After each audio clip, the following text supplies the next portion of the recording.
Hello everybody. आज हम start करेंगे हिंदी की डिक्टेशन अभ्यास 67। 40 शब्द प्रति मिनट।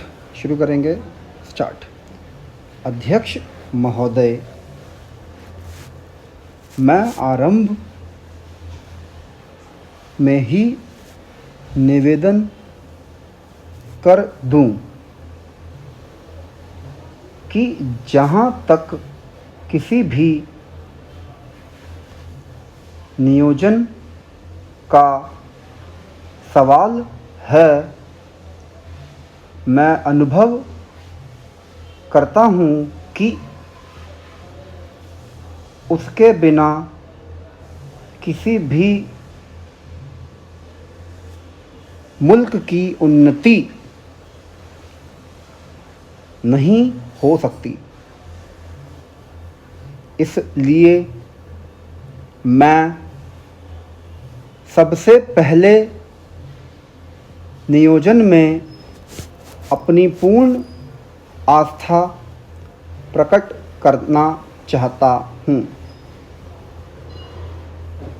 मैं यह निवेदन इसलिए करना चाहता हूँ कि आगे चलकर मैं इस योजना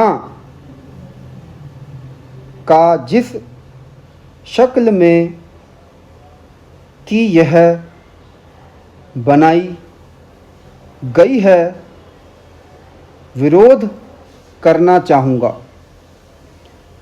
मेरे ऐसा कहने का यह अर्थ कतई नहीं है कि मैं किसी भी तरह की योजना पसंद नहीं करता हूँ। मैं चाहता हूँ कि योजना इस तरह से बनाई जाती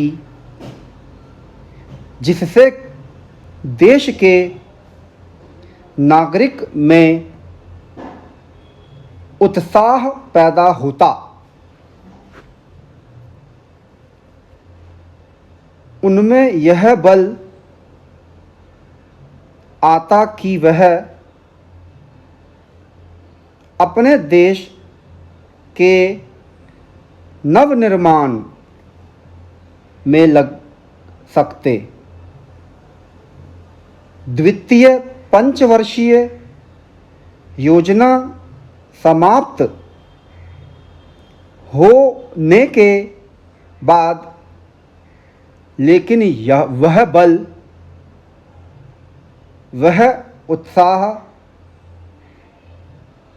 हमें मुल्क के नागरिकों में नहीं मिलता है। मैं प्रधानमंत्री जी के इस कथन का स्वागत करता हूँ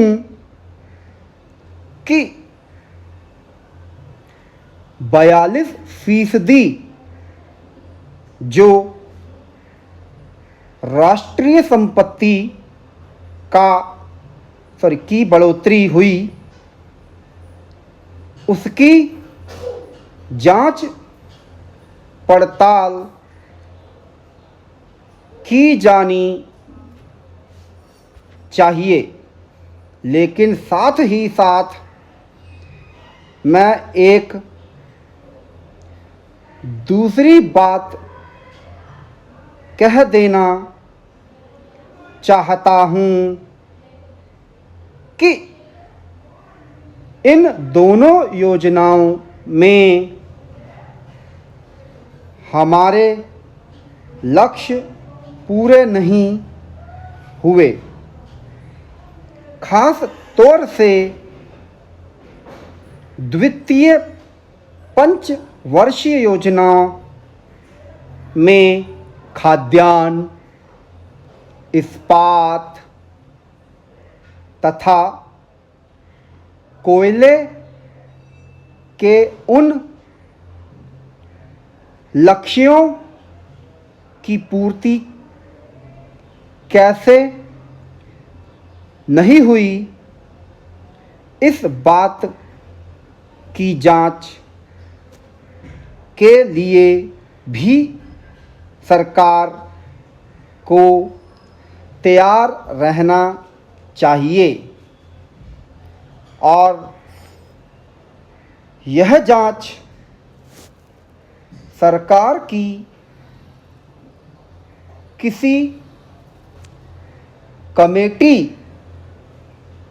की तरफ से नहीं, मुल्क के कुछ ऐसे नागरिकों की तरफ से होना चाहिए जो सरकार में ना हो। इस तरह से ही हम मुल्क के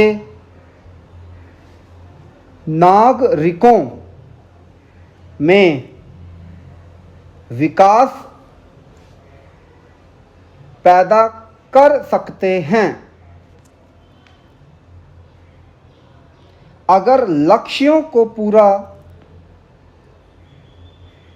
करने में कोई गलती हुई है तो उस गलती को आगे नहीं दोहराया जाएगा। आखिर किसी योजना का उद्देश्य क्या होता है? आम तौर से यह कह देना कि देश की उन्नति हो रही है, विकास हो रहा है। किसी योजना की सफलता नहीं मानी जा सकती। आखिर जब हम गुलाम थे, अंग्रेज़ों का राज्य यहाँ था, तब भी रेलें बनती थीं, तब भी स्टेशन बनते थे, तब भी बड़ी बड़ी इमारतें बनती थी। वह सब कुछ होता था और बिना किसी योजना के होता था। यदि उस गति से आज हम चल रहे हैं तो हम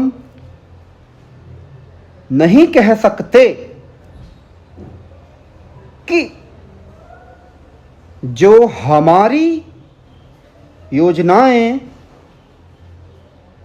चल रही हैं उनमें हम सफल हो रहे हैं। मुझे खेद के साथ कहना पड़ता है कि हम सीधी दिशा में नहीं जा रहे हैं। स्टॉप।